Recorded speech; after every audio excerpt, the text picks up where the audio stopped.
Well, we've done something we didn't expect to do, but man, has it worked out good. We put in a 30,000 BTU gas furnace here in the basement, and you'll be surprised to find out what it did because it has three settings: low, which is 15, medium, which is 20, high, which is 30,000 BTUs. I ran this thing 2 nights now, got down in the low 40s, ran it all night long on low in a 300 square foot basement, approximately, heating underneath the entire house in the crawl space, and it kept our house so warm I had to shut it off because it was too warm. And that was on low, 15,000 BTUs.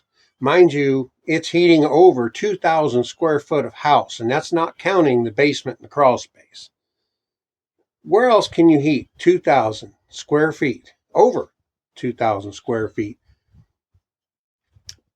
with just 15,000 BTUs?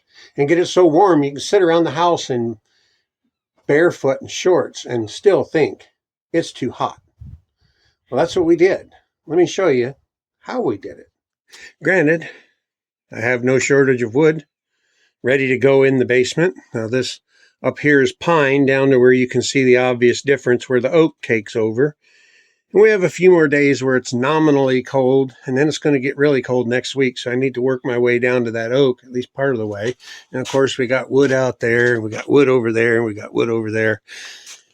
But on days when it's going to be in the 50s in the daytime and the 40s at night, I wanted something that I didn't have to come down and fire up the wood burner and use up a bunch of wood to keep the fire going just to keep the chill off. And that's all I really wanted to do, was keep the chill off. We got one of those, little vent-free space heater. It says it heats up to 1,000 square feet with if you turn on high, 30,000 BTUs. So I thought, well, that'll be enough. I can turn that on, knock the chill off on days when it's not really cold enough to waste the wood, and that'll save me wood. I won't have to burn as much. What I didn't know is that mounting that thing on the wall right there, you'll see we put a cement board up here. Not sure we had to, but it said there was supposed to be 3 feet of clearance above it, and we didn't have 3 feet without practically putting it on the floor because this is only a 6-foot basement. Right next to the wood burner here. And then I have a fan over there. This is sort of a construction site right now and storage area. So I have a fan over there at another hole like this on the other side of the crawl space, sucking the air out.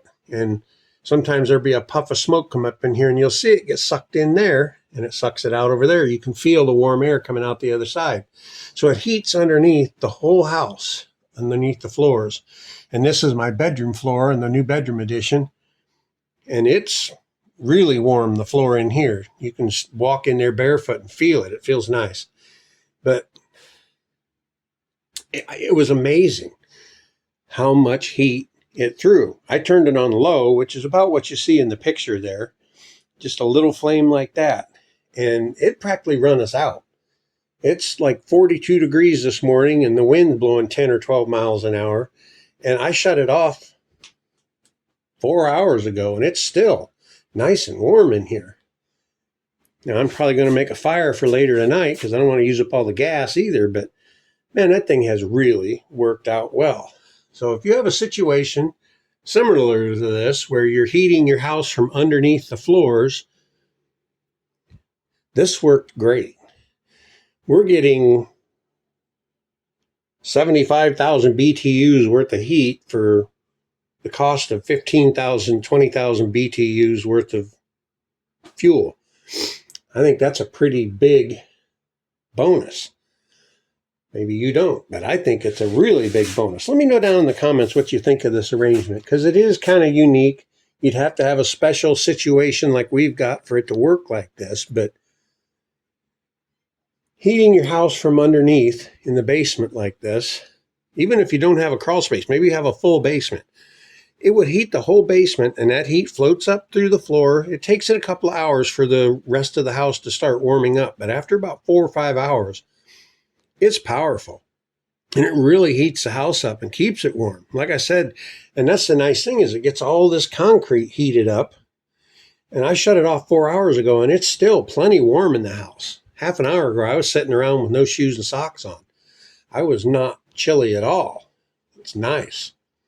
So, it is kind of a bonus thing having this on the wall. But it really has made a world of difference. I think it's going to save me a cord of wood just heating the house on days when it's not that cold. Now, what I'm going to do is I'm going to wait until we have a day where the high is like 35 and the low's like 20. I'm going to turn it on low and just see how it does.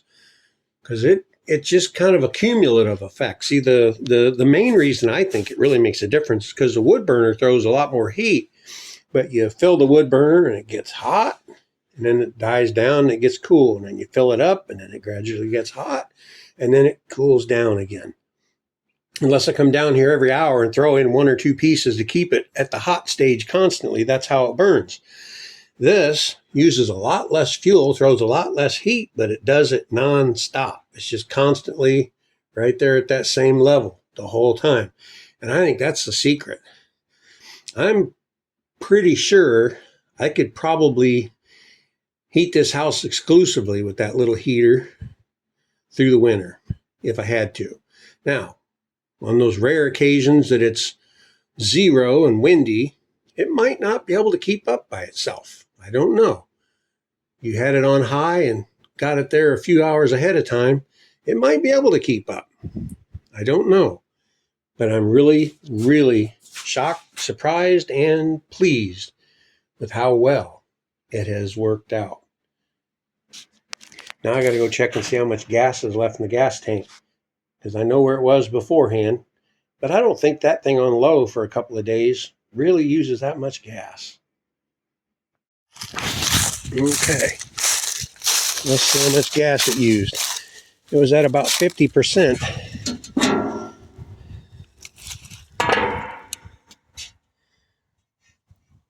It's still at about 50%. It's just a hair under. And I think it was just a hair under before, so it hasn't really moved much. That's pretty darn good. I figure once it gets down to about 30%, I'll call the gas guy. So, mind you, this is the size of the house. That's a lot of room to heat with 15,000 BTUs. And I mean heat. Like I said, it was to the point where I had to shut it off because it was just too much. So, yay, go me. Thanks for watching. Give us that thumbs up. Let us know what you think in the comments. We'll see you again at Spring Holler Farm.